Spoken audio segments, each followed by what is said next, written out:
All right, good afternoon, everyone. It is Sunday, June 9th, 2024. It's the MMAOB Daily Podcast, and I'm your host, as always, Adam Martin, and I'm joined by my co-host here, Mr. Big Marcel, on it's kind of like a gloomy Sunday here. I don't know what the weather's like there for you, Marcel, but here in Toronto, it's a little, it's not that great. I'll just say it's that. Kind of beautiful, to be honest. I gotta come there sometime and visit you. Really it's not often, so I mean, I don't know. it's like, listen, if it's in England, if it sucks in England, over here it's a little bit better, But it's like it's a lot of pretty cold, rainy overall. But it's like pretty much the first time the sun is shining in like 4 weeks, I think. So it's right. Yeah, no, it is what it is. But I'm just hoping the rain holds up because I got a softball game after this podcast, so. As soon as we're done, I'm going to head over to the field, and hopefully our team wins. We haven't been doing very well this year, but we'll see what happens. We got Ray in the chat. Hopefully some people show up. Glad to see you, Ray. Keeping Jimmy Flick. I mean, there's not much to tape. The guy either submits you or gets knocked out. The guy wouldn't even bother, personally. But unless it's Malcolm Gordon, then you can't knock him out enough. I was there for that. He gained dominated and then submits Malcolm Gordon. But anyways, yeah, we're going to recap UFC Kentucky on this. Not UFC Kentucky, UFC Louisville. It's called UFC Kentucky. UFC Louisville. Although that man, I think it's because Dom Reyes was. You saw the post-fight interview. He's eating the KFC. Yeah. You wanted some, huh? Not at that moment, dude. It was like 6 a.m. over here, so no, not at that moment. I think if you just knock the man out, then you probably want some ourselves. Yeah. Anyways, we're going to recap the card on this podcast, and then we're going to do the preview on the next podcast. We also have Antoine in the chat. Good morning to you, man. I think Antoine went to the card yesterday. It was his birthday yesterday, by the way. Yeah, so happy birthday, dude. Yeah, happy birthday, dude. And I mean, it wasn't the best card, man. I mean, the main card was good, Antoine, but I mean, the overall card wasn't that good. People in the I think he means crowd went ballistic after the stoppage. I mean, we're going to get into that in a second here. Before we get into the main event, because obviously we're going to spend a bit of time talking about this stoppage. I just gotta say overall, man, I think I had maybe higher hopes for this card than others, and I was really disappointed by this card. I think the main card was good, but the prelims were probably the worst prelims. Like, I can't remember. They were really bad, Marcel. They were really boring fights, and the judging was also bad. So it was just bad. What do you think? Yeah, correct me if I'm wrong, but it felt like an Apex card to me. It felt like it really felt like an Apex card, and I mean there were some fun fights on it, mostly on the main card. I don't want to shit on Moises against Klein. I think that was decent, and I think Radke against Pradas, there was a fun finish in that. But all those other fights, man, it was like really difficult to go through those prelims, man, from start to finish. So and the main card was fun overall. Besides the opener, which was very one-sided and could have been stopped, I felt. But yeah. Yeah, I agree with that. All right, let's just get into it, guys. We're going to start the preview here with the main event, work our way down. So I'll say in terms of picks, I actually did pretty good. I went 9-5, and I looked at a lot of other people's picks. Most people struggled on this card. Bro, I had three or four. No, I think you had 7, actually. I looked. 7, you had 7, I think. You did a little better than you thought, Marcel. The problem was with this card, it was a lot of dogs. We actually had, I think there was 2 consensus dogs. We had Zach Reese, right? And we had Montana De La Rosa. We had 2 dogs. But we weren't confident really in either of them. That's the thing, right? And then the one we were confident was Jared Cannonier, and we'll talk about this. So let's talk about this fight. First off, I thought it was a good fight, and I'm really disappointed in it didn't get to play out to the finish line. That's number one. I really enjoyed watching this fight. It was like a chess match. Both guys were looking pretty good. Cannonier clearly won the first round. I thought he looked really good in the first round. He came out really intense. He had that like Halloween. It wasn't Halloween. It was Princess Mononoke, the movie. He had that music, but it was like it felt like it was like some Halloween, like scary horror. Music. I loved it, dude. I loved the walkout. So he was super intense. Nassourdine, took a little bit of time to get going. I thought Nassourdine won the second round. I think we both had it 1-1, right? Heading into the third. We both had it 1-1. Pretty much, yeah. The third round seems to be the one that was kind of iffy. Now, I had it for Imavov barely. Remember, I did pick Cannonier. I was all over him in this fight, but I thought Imavov won it. You had Cannonier. The judges had 2-1 Cannonier on 2 scorecards, and one had it Imavov 2-1. So it was looking like it, Marcel, it might have been a split decision if it went to the scorecards. So we'll never know. Now, let's talk about the fourth round. Obviously, Imavov was landing some big shots at Cannonier. Cannonier turned and ran and immediately kind of got back into the fight. Now, my thing is, if you were going to stop the fight, I think if when he turned around and started running, then you can make an argument for it. The problem is he started fighting back. He actually landed a right hook. I've watched the stoppage like 20 times. So, and I know you have. He landed a right hook. Then he put his hands up, and was defending himself. And then Herzog stepped in. It just doesn't make sense. The stoppage doesn't make sense to me. The timing of it's very odd, very, very bizarre. I know Jason Herzog's normally a good ref. That's great. I'm glad he's a good ref. I think he's one of the best refs for sure. But this was a horrible stoppage. And there's nothing you can defend about the stoppage. It's just a bad stoppage.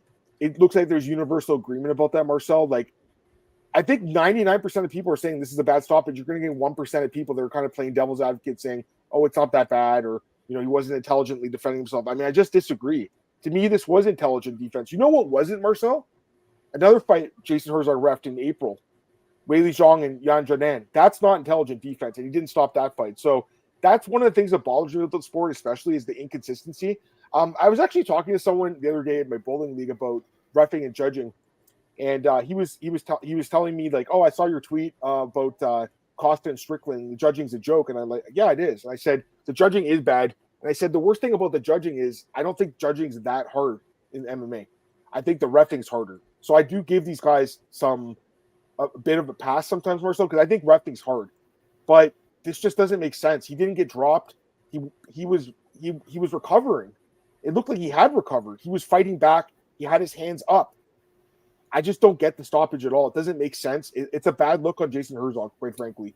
I did see his tweets this morning, or last night it might have been, saying that he's going to learn from this. I hope he does. I really hope it's not just him going on Twitter to appease the haters and critics. I should say critics, not haters necessarily. That I'm going to learn from this, because to me, Marcel, I actually think this is one of the worst stoppages I've ever seen. I really believe that. I want to hear your thoughts on this. I'll talk a little bit more, but to me, this is a bad stoppage. And I heard someone else mention probably the worst one since Anka Live and Kutalaba, and I probably agree with that. And that referee, Kevin McDonald, I think he took a long break from the UFC after that stoppage, if I'm not mistaken. We don't see him that much anymore. I don't think they should get rid of Jason Herzog by any means. I think he's a really good ref, but this was a bad stoppage. And I'd like to hear Dana White's thoughts on it, but I want to hear yours first, man. Please go ahead. The floor is yours, my friend.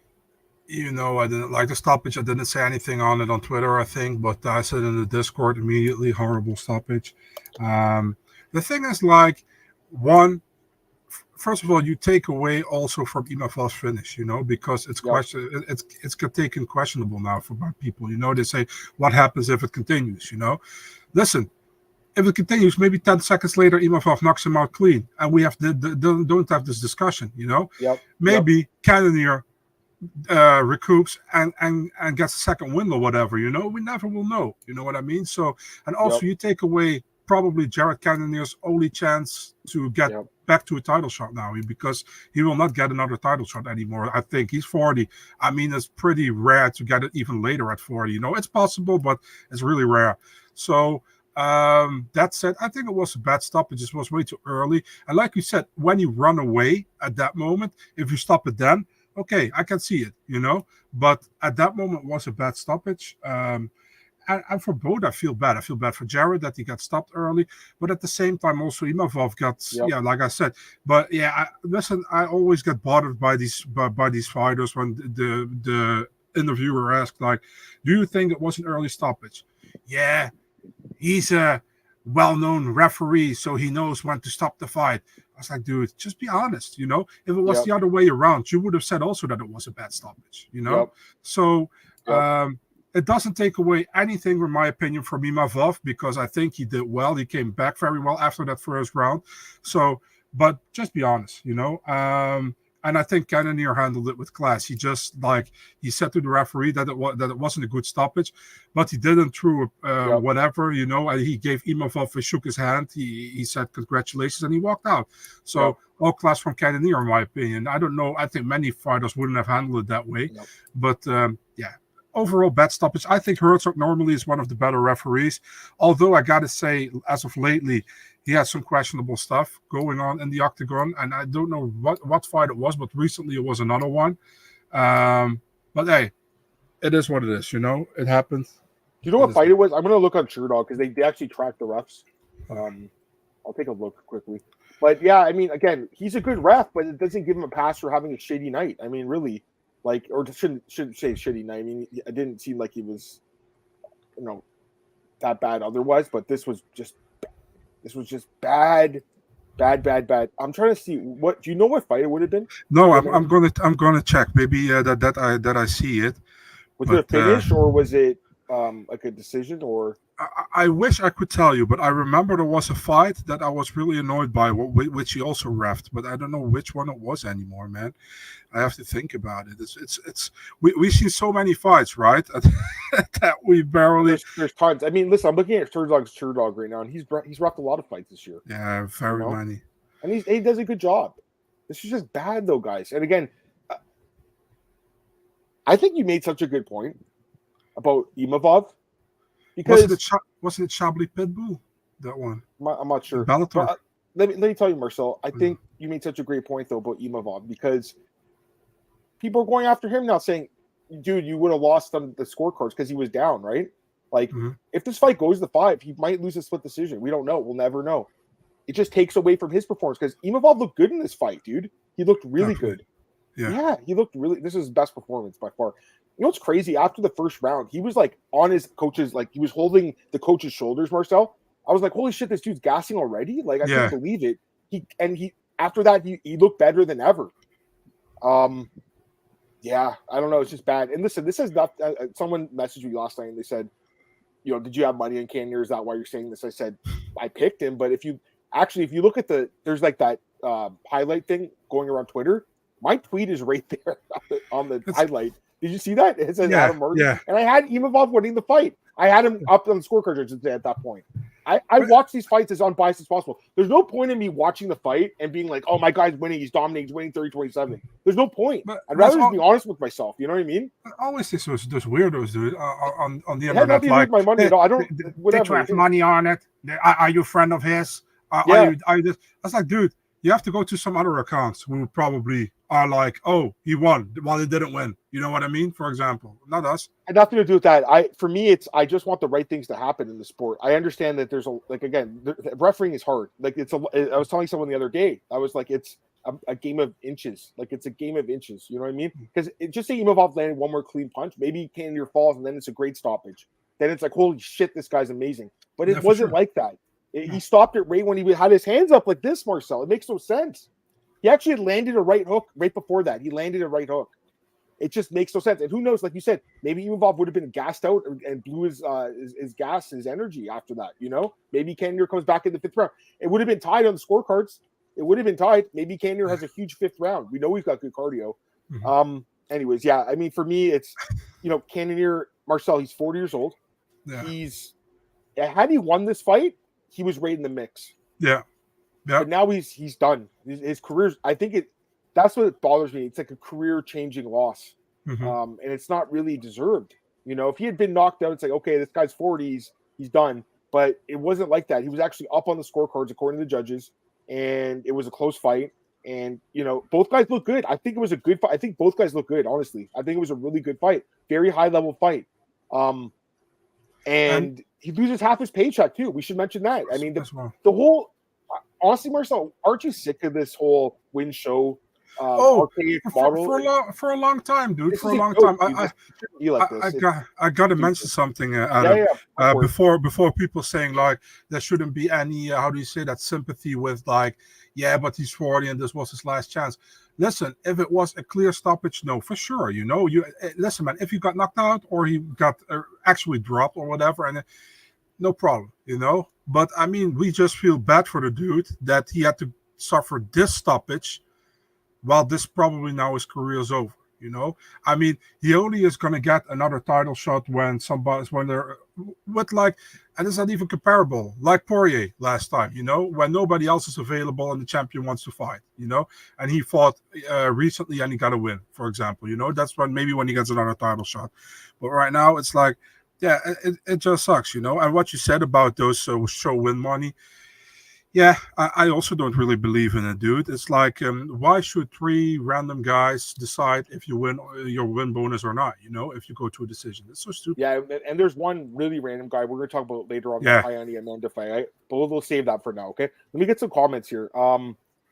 Pato, what's up, brother? Pato's duck, right? Does he mean duck? Like crazy duck? Yeah. That's okay. a duck. Oh no, yeah, duck. Yeah, sorry, I was thinking about the Dutch Looking word. at his logo, I think that's why. Imavov State wants to fight in Paris. Who to match him up with? You mentioned Brendan Allen.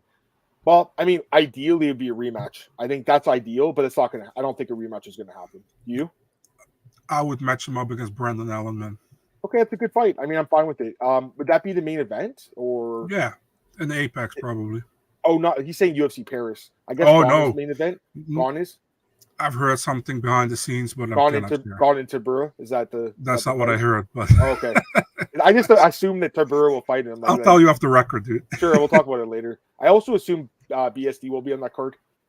I think Imavov would be on it, but maybe they put him on the Apex instead. Joe, what's up, brother? Glad to have you here. Yeah, it was bad. Michael, what's up, man? Terrible stoppage. Picked Imavov. I mean, yeah. Even that's the thing. Like, even if people that picked Imavov are like, it wasn't good. So stoppage also wrong. Yeah, I agree too. I mean, we didn't talk about that. Marcel, had he landed a clean right hand or something, he would have got $50K for knocking Cannonier out, right? So he got robbed of his potential bonus. For sure. Okay, I got your message. Wow, that's crazy. Yeah, unexpected, right? But yeah, I just thought that the other guy would be the main event, but we'll see. Mm-hmm. Herzog ref Marina Rodriguez and Amanda Lemos. Yeah, the standing TKO as well. Yeah. Craig, what's up, brother? Glad to have you here. Islam cherry picked Dustin. We're giving John a hard time for doing this because John's fought once in like the last 4 years, dude. It's not cherry picking. I don't think he cherry picked him either. That was the one that was available. He was the highest ranked guy available. The UFC is the one that fucked it up because Gaethje should have got the title shot, but they had to get another fight on 300. It's actually one of the greatest moments of all time, so it worked out okay. Yeah, the thing for them is like they probably didn't expect Topuria to beat Volkanovski, because Topuria beat Volkanovski, a lot of new challenges got opened in 2 divisions pretty much, They already booked Max against Gaethje back then. If they didn't book that fight, they could have done Volkanovski, or Topuria against Max and Gaethje against Islam, But we wouldn't have ever got Holloway against Gaethje. So, yeah, it's a choice you make. Yeah, no, I agree. I mean, listen, there was no. It was what was available. All right. Are we good with the main event? Is there anything else you want to say about this main event fight? You want to move on? Yeah, we're not good with the main event, but we have talked enough about it. We talked for 10 minutes. I think we spent enough time. It bothers me. And by the way, one other thing I want to say is like I was just curious to see what other people were kind of reacting to it. I mean, we saw the Discord. Obviously, people were pissed. Everyone said, "What the fuck? What the fuck?" I actually watched a few like YouTube guys. I watched the Guru. I watched the experts. I watched their reactions. They were pissed too. I mean, everyone was pissed. I sent it to my friend who's a huge MMA fan at my bowling league. I said, "Did you watch the fight?" He said, "I just got home. I'll watch it right now." And he messaged me this morning and said, "Dude, what the fuck? Like, this is the worst stoppage I've ever seen. Like, Herzog needs to take a break for a while. Like, it was just bad. It's just super anticlimactic. Yeah, it sucked. And like, what's his name? There's a guy in the Discord, David Colby, I think his name is. Yeah. That was his first UFC card. He drove this card first time. That would leave such a bad taste in my mouth. By the way, the UFC made $2.5 million at the gate. You see that? Highest fight night of all time. Dude, the UFC is making so much money right now. And like, honestly, these cards are not, they're not like A+ cards. And they cannot give Dom Reyes a 50K and they can't give an extra bonus. They're such cheap bastards, dude. Like, honestly, it's bad, guys. Like, they should at least give the fighters more money. If they're making this much money, like I'm sure all the executives at Endeavor are loving it. They're all getting their bonuses. Whatever that guy Ari Emanuel, he's making millions and millions of dollars. Dana White's getting a huge bonus. Like they deserve it. These guys run the company. They should make a shitload of money because their company is fucking good. But I think the employees should get, and they're not employees. That's the thing. They're contractors, independent, right, Marcel? So they don't have to pay them more. But they should have given a 1 extra bonus last night at least, maybe 2, but at least 1. I'm like, pick a best performance of the night and pick a best fight of the night. You give 50K to that one and 50K to those 2 fight of the night, and the other guys you give a 25K bonus, for example, to all finishes. Yeah, then they stopped doing that, and I mean they could have given fight of the night to probably Stoltzfus and Ferreira. I mean, I would imagine, even though it was only 1 round, it was a very good 5 minutes. Crazy. Can't believe Dustin Stoltzfus has turned into such an exciting fighter, but and he was on Oliveira. Charles Oliveira, I haven't heard anything. Have you, Charles? Nope. What's up, Gabriel? Glad to have you here. I know it's a brutal loss for Jared. Like I said earlier, like Dana White wasn't there. I'm really curious to hear what he thinks about this. hopefully someone asks him at 303. I mean, at that point, it'll be a couple of weeks. Probably no one will ask. And that's the thing, Marcel. It's like no one's going to care. No one's going to care in a couple of weeks. Nobody pretty much cared, I felt like, about this card, man. Dana wasn't there. Yeah, none of the big websites were there. Bruce Buffer wasn't there. No, MMA Fighting wasn't there. MMA Junkie wasn't there. Like, the only people I know that were there was the full Sen guy, Shawnee Mack, OG Shawnee Mack, and Shamakar Sandhu. Yeah. Just because they had the Indian girl, Pooja Tumar. That's the only reason he was there. Yeah. I think. So the media didn't care about this card either. Like, we couldn't find a weigh-in stream on Friday, remember? I was like, hey, man, is there a weigh-in? And you're like, no. I was like, what the fuck? Like, how could they not? No one was there. Like, they didn't. These websites were like, no, it's not worth it. I would have done it, man, because there are always people who watch it. You know what I mean? I would have. I like watching it just to see what. Yeah, me too. We'll talk about the Roses fight in a sec, but I agree. I mean, I agree with this, Joe, too. Main card was very good, but the prelims were very bad. All right, co-main event, Dominick Reyes. I mean, I just really didn't see this coming, man. He had an amazing comeback. So here over. Yeah, I mean, listen, I've always liked Dom Reyes. I just honestly thought he was pretty much done. But, looking back, I mean, he lost to some good guys. It's just that Ryan Spann loss really threw me off. If he had lost to just Jones, Jan, and Yuri, I wouldn't have felt like this, because I remember I picked him against Ryan Spann. But then Ryan Spann torched him, and I'm like, I can't ever pick this guy again. And then, now it's looking like Jacoby's the guy that's on the huge decline, not Reyes. But anyways, good for Reyes. He gets the win. No bonus. Unreal. Now I see people saying, well, the other guys are making less money. They're all contender series guys. Okay. That's fine, but this guy still deserves a bonus. Yeah. Right? I mean, I thought Jacoby touched him, man, at a certain moment. And Jacoby went after it, and then he got touched himself, and he got finished. Man, listen, man, I like Jacoby a lot. He's a great dude, but I was so happy for Dominick Reyes, he's been in deep, in bad ways, losing 4 in a row, not winning for 4.5 years, got that blood cloth in his back, which he mentioned on James Lynch's interview. Now he's finally back, and he gets that knockout win in the first round. I was so happy for the dude, because I felt like we all felt like Reyes was like the uncrowned champ after he lost to John Jones, which was a close fight, and he might have won that maybe, and then he loses to Jan Blachowicz, 3 losses after that, like you said, against Yuri, or 2 against Yuri and Ryan Spann. Yeah, good for him, man. I mean, I would match him up against Anthony Smith next, 2 former title challengers. I think it makes sense. It's like number 11 against number 14 or number 15. Yeah, let's do it, man, Yeah, no, it's a good fight. I saw some people mentioning that. I like that fight. Or he could fight his doppelganger, Bogdan Huskov. I still want to see that fight with Anthony and Bogdan, but I don't know if we'll see it. Yeah, this fight makes a lot of sense, Reyes and Smith. It just makes sense. All right, go to the next fight here. Raul Rosas Jr. gets the submission win over Ricky Turcios. Definitely impressive to submit Ricky. I think he's the first guy to submit Ricky, so that's impressive. Also battled through some adversity. First round, Ricky. Did he win the first round on the scorecards? I think, right? I don't know. I have a check. Actually. Yes, 2 of the. I remember seeing this actually. 2 of the 3 judges had it for Ricky. If I'm going to double check, but I'm pretty sure. I can't agree with it, by the way. I know many people don't, but I do. I do too. I do too. I actually thought Ricky won the first round. I'm like, oh shit, maybe this is turning to be a bad matchup for Raul, but the youngster gets the finish again. Marcel, obviously, the guy is a really good grappler, man. I mean, he's just dangerous. You get him to the ground, he gets you to the ground, he can choke you out. I'm looking at it right now, and it was 2-1 for Ricky. I felt he just did like more, He was busy from his back with landing punches and stuff. Raul was searching for position. He almost got him. Then Turcios flipped him over pretty much and almost got the rear naked choke himself. I thought it was in for sure, but Rosas came out of it, And second round, Rosas got the rear naked choke. I think it was one of the best performances of Rosas, to be honest, because he also came kind of back from adversity, because Turcios nearly finished him in the first round, man. But he came out of it and he finished him. Good fight. Was a fun moment with the beginning when Raul Rosas wants to touch gloves with Ricky, and Ricky was, get the fuck out of here, and he kicked him. I think it was like funny. A little bit. It was from February that Ricky was still pissed about that. I think you know what I'm saying. Yep. So yeah, he's 3-1 in the UFC now, 3 finishes. He got bonus in all his fights, but here's the thing: like, he's getting bonuses for beating Terrence Mitchell, who's not in the UFC, Jay Parrott, who's not in the UFC. Now Ricky Turcios is probably also getting cut.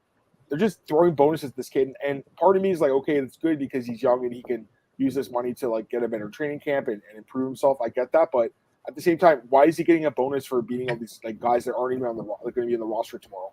I don't know. It's just if you're going to give 4 bonuses, you have to give one to Reyes. That's the only thing that bothers me about this, because otherwise, I mean, there's nothing bad to say. The guys look really good, and he's super young. And I mean, Marcel, do you think he's a future champion? And he's only 19. He's 3-1 in the UFC. I can't say, dude, if he's a future champion. Say, right? Plus he struggled in the first round as well with Ricky Turcio. So I mean, put him now against, for example, a Piotr Jan or whatever. Man, he gets destroyed. You know, sure. they have to. They're not going to do that. Of course not. And he's probably going to fight in the Sphere, you know, in September. Because it's like Mexican. How do you say that? Mexican Independence Day? Or no, is it? No, it's not Mexican Independence. Is it Mexican Independence? I think. Yeah. I thought that was Cinco de Mayo, but I could be wrong. I don't know, dude, but it's something that is Mexican. But but they're gonna let him fight there. Man, maybe they do him against Cameron Simon. You know, Simon lost his last 2 fights. Yeah, it is Mexican Independence Day, by the way. Yeah, my bad. I got Cinco de Mayo mixed up. I'm not great at the other countries' holidays. It's okay. Anyways, yeah. So, I pretty much agree with everything you just said. I could see them giving him like Cameron Simon maybe or something like that. You know, someone of that ilk. I know Cameron's got to bounce back too, but I think at this point he's kind of a busted prospect. You know what's a crazy fight, man? If they match him up with Dan Argueta, but I don't know if he's ready for that. I was looking at that too. I mean, I was looking at the roster of guys in his kind of range. That's another fight that could make sense. The thing is, like at 135, it's a lot of grapplers. Yeah. When you get to the top 15, there's more striking-based fighters, but there's a lot of grapplers otherwise. All right, Bruno Ferreira gets the knockout win over Dustin Stoltzfus, gets a bonus. Spinning back elbow. This was one of the best fights in the card. Dustin looked really good. I was thinking for a second, oh shit, he's going to be an upset, but Bruno went crazy, Marcel, and gets a crazy knockout and then calls out Bo Nickel. I loved everything about this, right? Like, how could you not? He's also looked really good in the UFC overall, 3-1, 3 knockout wins. He did get knocked by Nursultan, but otherwise he's looked amazing in the UFC. I still question how much cardio this guy has. He's just built like a tank. And I feel like the longer these fights go for him, it's going to be bad for him. But like for this night at least, I mean, amazing knockout win. Any thoughts quickly on the Hulk? Great knockout. Horrible call out, by the way. Gotta say, you don't like it? Come on, dude. He almost got controlled by Dustin Stoltz, who's on the ground. That's why I like it, because he's like, fuck it, I'm going to challenge myself. I mean, listen, Nichols got to keep him on. Yeah, that's not a good call out, dude. I understand what he tries. Who's Bo Nickel going to fight? I mean, realistically, who would he fight? I give him somebody who is like almost top 15, somewhere there. You know why do we got? Isn't Bruno almost top 15? He's 3-1. Yeah, but RoboCop. Yeah, but you I mean, let them fight 10 times. Do you think he wins 10 times? I don't know. Listen, I paid Bruno in that fight. Yeah, I know you did. That was a great pick by you. It was one of your best picks ever, probably. I know, but it was more like that. I thought that it was possible that he would knock him out in the first round. So would you rather see like Bo Nickel against like Chris Curtis, number 15, someone like that? You'd rather see that? What Gabriel Fadini here says, I like RoboCop against Nickel. You know, I like that much more actually. You know, so but yeah, Ferreira did well, man. Although I thought like at a certain moment, like, dude, are you gonna lose to Stoltzfus, man? I mean, Stoltzfus looked pretty well, and then he got tagged with the spinning back fist first, and then he got knocked down with the spinning elbow. I think like 99% of the people would have slept when they would have been sleeping when he just came up. But it was a good stoppage. Hulk smash from Hulk. Yeah. Let's see what happens next for him. But I'm not. I still think if somebody can get him to the later rounds, he will have a problem probably, man. That's what I feel. But maybe I'm wrong. I mean, I agree with what Dirty Regs here is saying. Like, Nickel will have the wrestling advantage over pretty much everyone at 185. I mean, pretty much in the UFC. And at least this guy has power and can catch him.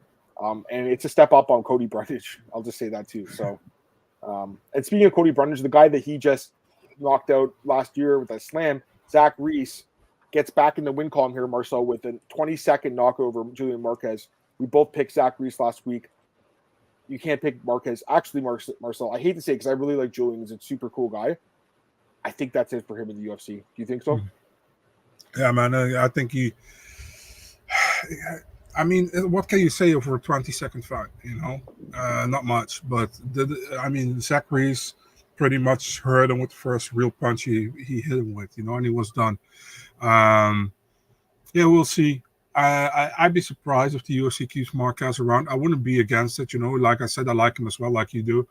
But yeah, it didn't look good, man. And good for Zach Reyes, man. I mean, after a bad debut against Brundage where he got slammed knockout, coming back like this, yeah, good for him, man. I was happy for Zach Reyes that he got his first UFC win.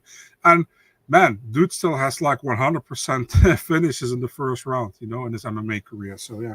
Yeah, no, I mean he's a dangerous dude, man. Also, that mullet's pretty awesome that he's got too. So, I'm really not sure, to say, because like you said, 20 seconds, not much to take away, but the combo he landed was absolutely beautiful. He's got some power, obviously, and I just think Marquez is done, man. Unfortunately, I mean, he's 3 straight knockout losses. He's getting brutally destroyed in these fights. Like, these are bad. That's why I was like so surprised when people were picking him, because when we actually did the podcast, it was like an even money fight, and then throughout the week, all this money came in on Julian. I just didn't know because he had more experience. Okay, but I think so. Do people not watch the fights? I mean, the last 2 fights were really bad losses. In his last 3 fights, he's been knocked out 3 times. That's bad. I mean, it's like, what if he won? It's the same with Reyes Jacoby. I would have never picked Reyes before the fight, but he still got the win. You know what I mean? So we never know what happens. But yeah, I was pretty convinced in my Zach Reyes pick. And so were you. So yeah. Here we go. Another underdog pick I actually got right. Puna Soriano Marcel. I did pick him here. I wasn't sure, how he'd look at welterweight. And when the weigh-in day, he struggled to make the weight. Obviously, came back and made it. Dominated this fight, 144 significant strikes to 7. He had, how much control time? Like 12 minutes? 11 minutes. So, dominated 30-25 and 2 scorecards. I don't know how this Chris Kidman guy gives 30-27. That's... I mean, realistically, I had 326, but looking back, I should have had 325 too, because the second and third rounds were both 10-8s, realistically. But it didn't matter. I mean, he dominated the fight. He looked great. I think Baez is done too. I mean, Marcel, I think there's a lot of cuts being made after this card. Baez has lost 4 straight fights and got destroyed. I also think this fight should have been stopped multiple times in the second and third round. What was the point of letting this guy just take a beating like this? I just don't see why. What's the ref's name? His name is Rob Mooney. I think it's the guy with the glasses. Like, I think he needs a stronger prescription. Like, I don't know what was he looking at, man? Like, dude, the guy was not fighting back.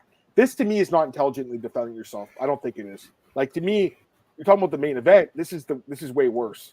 But I'll give Puna credit. He looked great at welterweight, didn't he? Didn't Puna look good? He looked really good, but at the same time, I think he should have finished Baeza, man, to be really honest, And Baeza, he didn't want, I felt like he didn't want him to be there anymore at a certain moment, You really saw like the coach is like, come on, dude, you can do it, come on.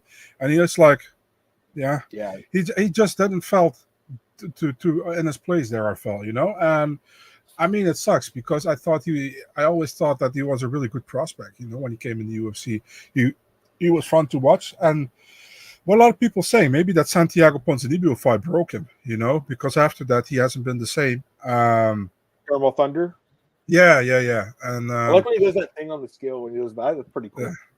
But he'll do that in Bellator. We'll do that in Bellator or PFL. Yeah, I mean, but listen, man, Soriano did what he had to do. Still think that he should have got the finish, maybe.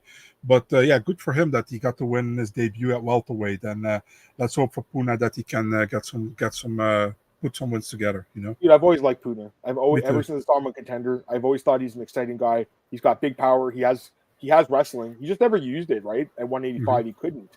170 is his weight class, it looks like. So if he can make this weight for a couple of years, I think he'll do some damage. I mean, I don't know if he'll ever, break the rankings, but I think he'll fight some guys in the top 15.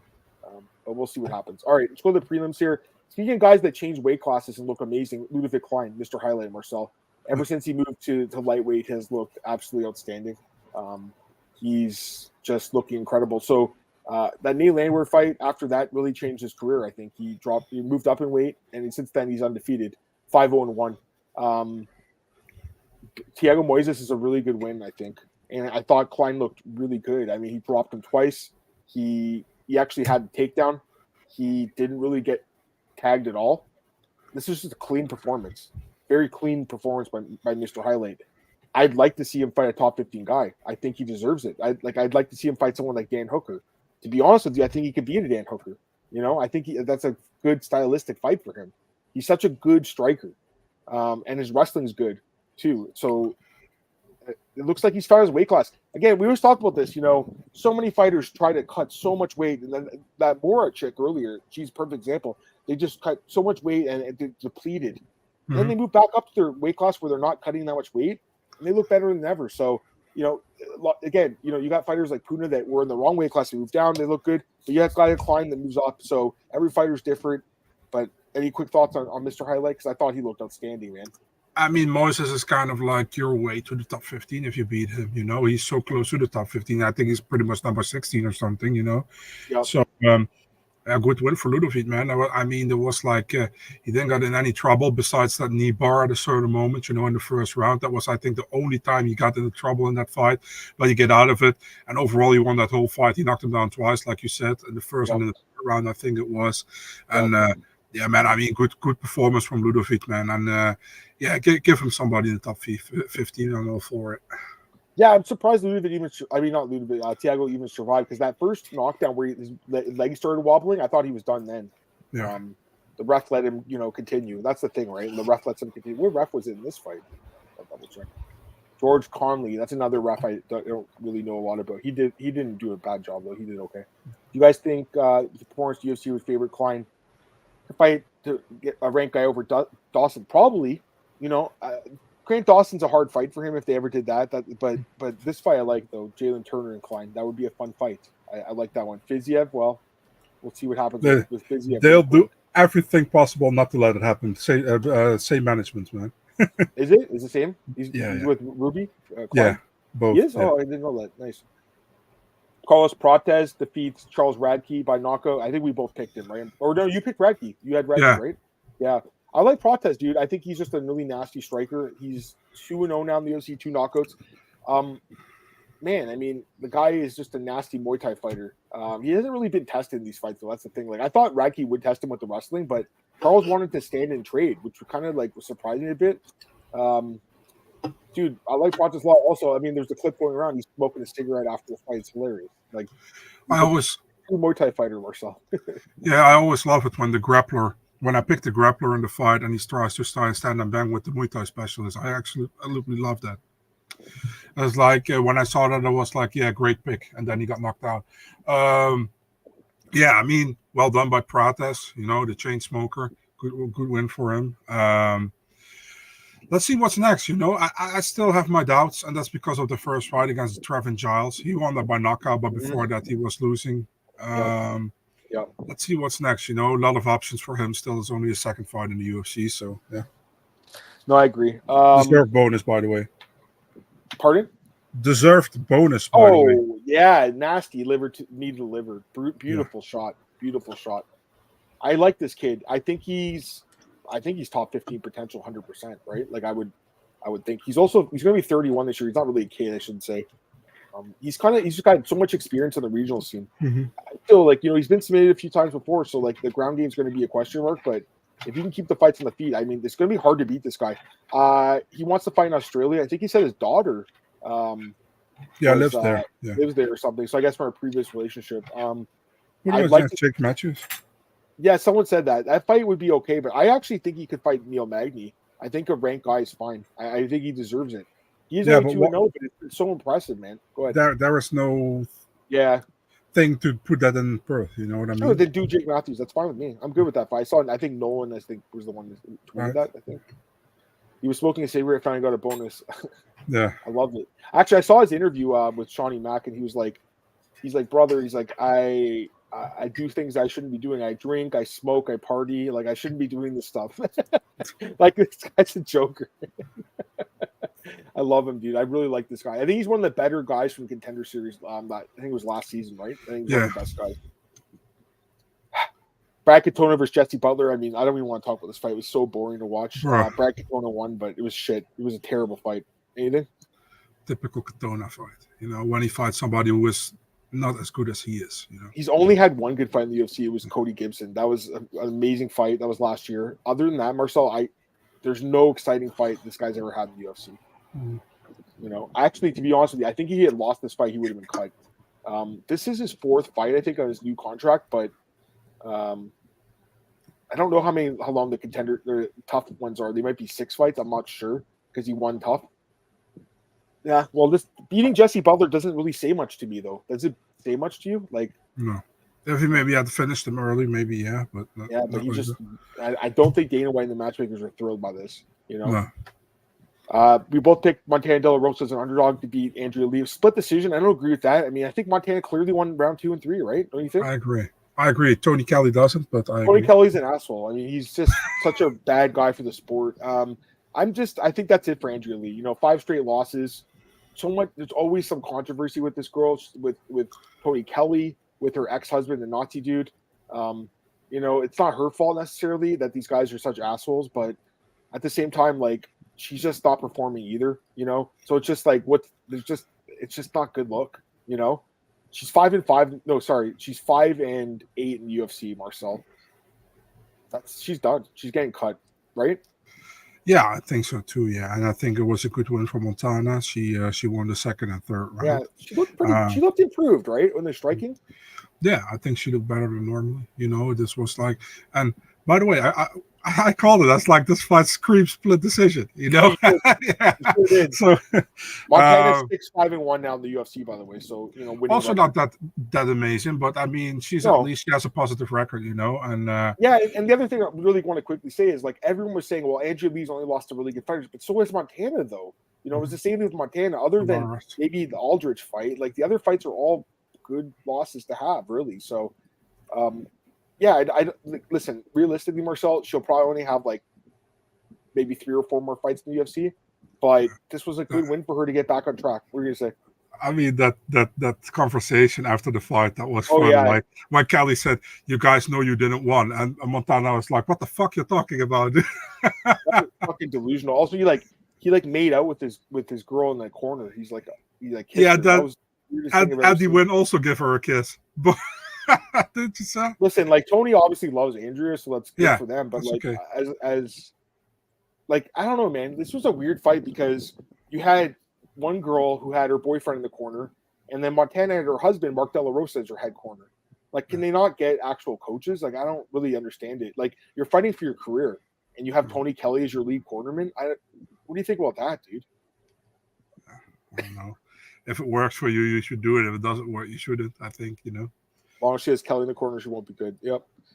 Guys, you watch UFC stock. Marcel watched it. Yeah, it's also on Fight Pass for the people who don't have Roku. Over here, we cannot get Roku, so I'm happy they uploaded to Fight Pass as well. I'm at the first episode, man. It's pretty fun. By the way, guys, if any of you have DM'd me about that Shavkat against Usman fight, which they're discussing there, that is from last year. So that fight just didn't get made, but that was discussed for last year. So yeah, that's what you see coming on the socials. There you go.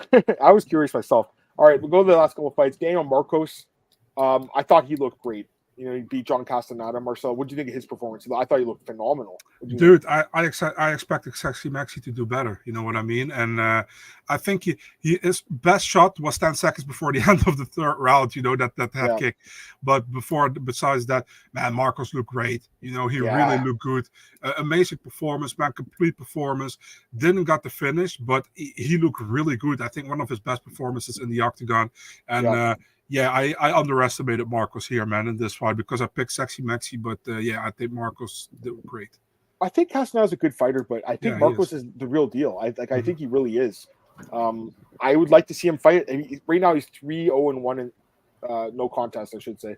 3-0-1 no contest in the UFC. So she should be 4-0. Well, the Davey Grant fight, I actually thought he lost. So whatever. I mean, listen, he got screwed the next fight with Richie Lang. So I'd like to see him touch the top 15 guy, like bottom end, like even like a Jonathan Martinez. That would be a fun fight. I actually would like to see that fight. You like that fight?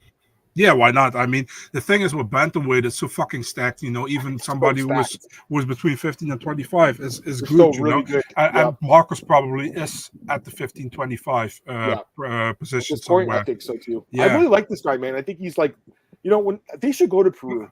I think they should go there. I think it would be a good place to go for an event. What do you think? Wouldn't you like him versus Adrian Yanez?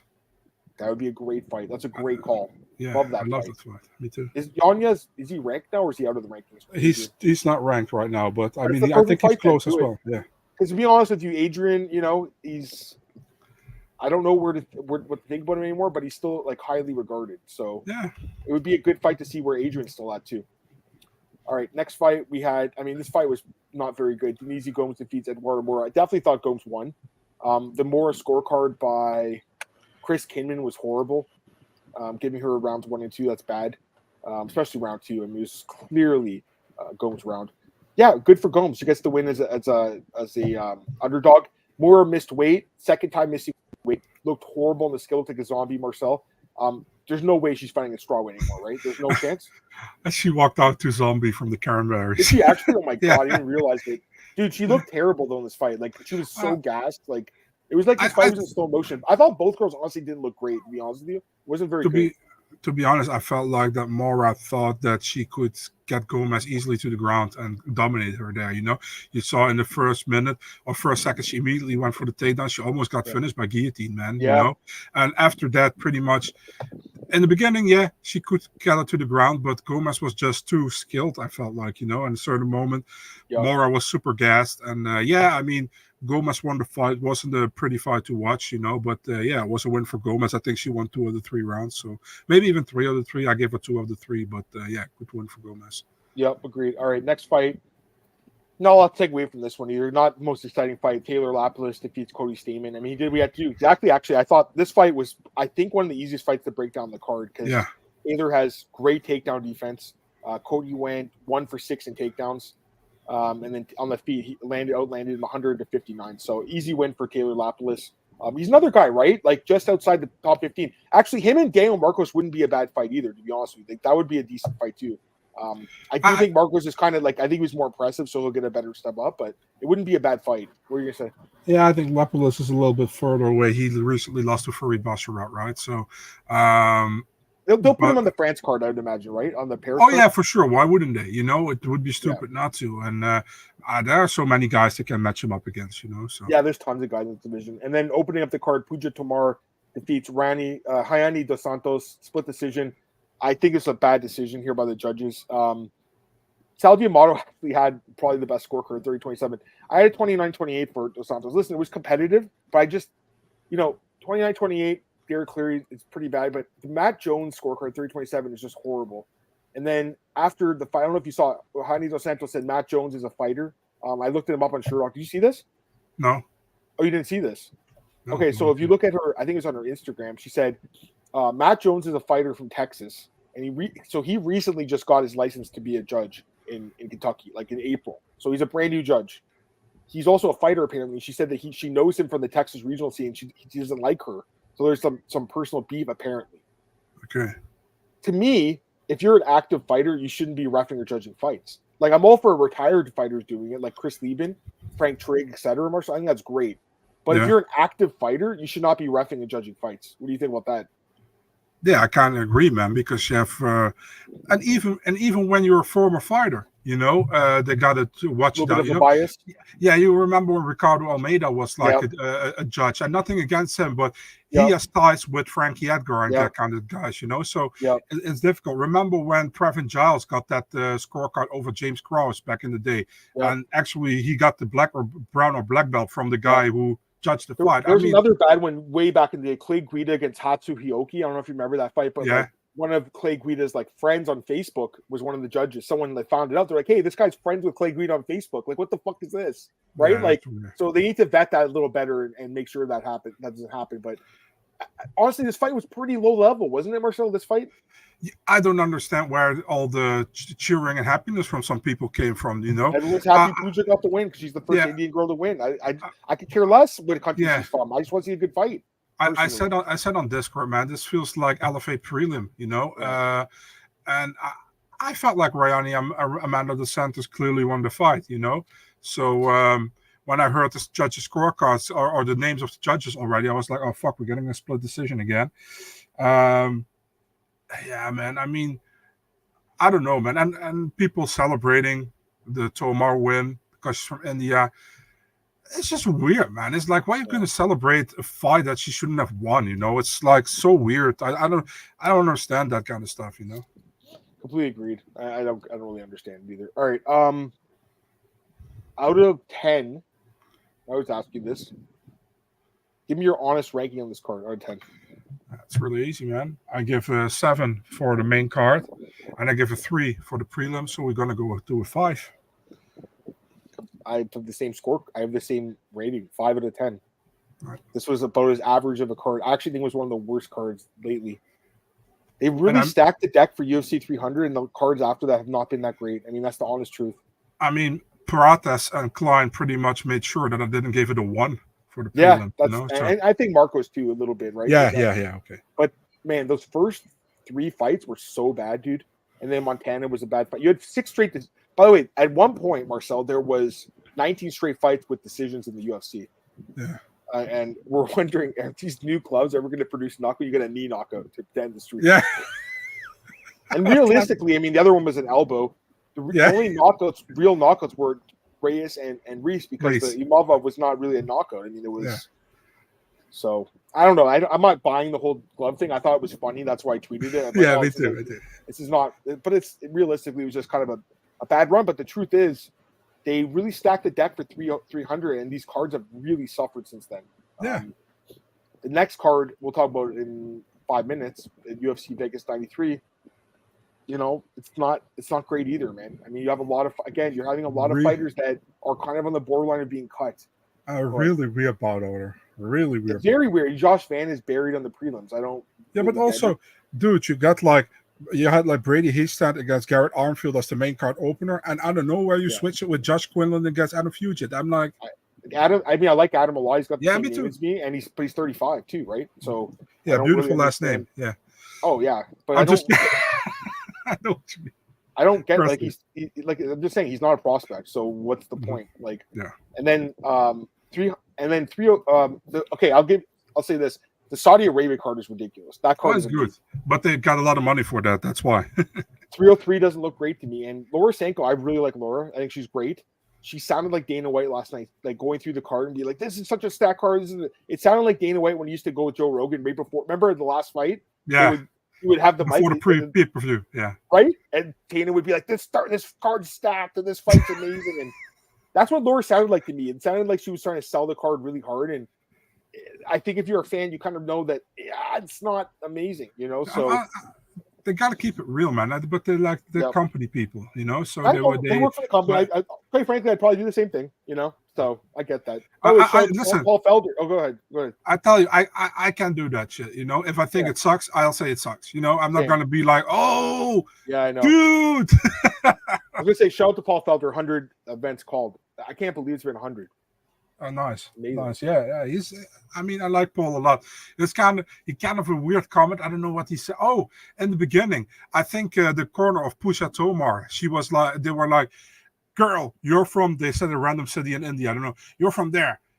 Be harder, be tougher. Let's go. And then Paul is like, she got really some solid advice from the corner, but he was like legit. I was like, dude, that's not solid advice. But overall, I like Paul a lot. You know, I think he's one of the better guys. Oh, I like him a lot too. He's great. Let's get a couple comments here, guys, and then because we're going to do the preview, and I got to get out of here. For my softball game after that. Let's go. Raw Festival just not happy with Jason Herzog. The main card was the main card. I don't think it sucked. I don't agree with that. The prelim sucked. Main card was pretty good. The 30-27 Tomar was bad. Oh yeah, Mark Diakasi did sign with PFL. I don't like. Everyone was tweeting about it. To me, I don't care at all. I mean, this guy really is not that great of a fighter. I don't know. Do you care? Dude got from being an entertaining striker to like a boring wrestler. I don't know why people are excited about the signing. I mean, he's just going to wrestle his way to maybe like the finals. I don't know. Maybe. I mean, he could do well in the tournament. I just don't care that much. I didn't watch the PFL card yesterday, by the way, but I know there were some good finishes. Did you watch it? I already saw that head kick knockout from the Chanel girl. That looked good, but again, wasn't that a mismatch? I'm pretty sure it was, right? Yeah, probably. You know, I mean, you know, PFL does it, dude. I think PFL had to fight with a 3-on-1 against an 0-7 guy. I think so. Is PFL? It is this week, isn't it? Well, I guess we can really quickly touch on it during the preview. Sure. Do you know what number would be PFL? 4? I don't know. Probably 4. Yeah, 4. I would say 4. All right, cool. All right, guys, we're going to end this podcast. I'm going to start a new one here, and we're going to do the UFC Vegas 93 preview, and we'll touch on PFL as well. So just give me a second here. Bear with us for a moment, and we'll get the the UFC Vegas 93 preview ready to go. Just give me a second and we'll be there, and I'll tweet it out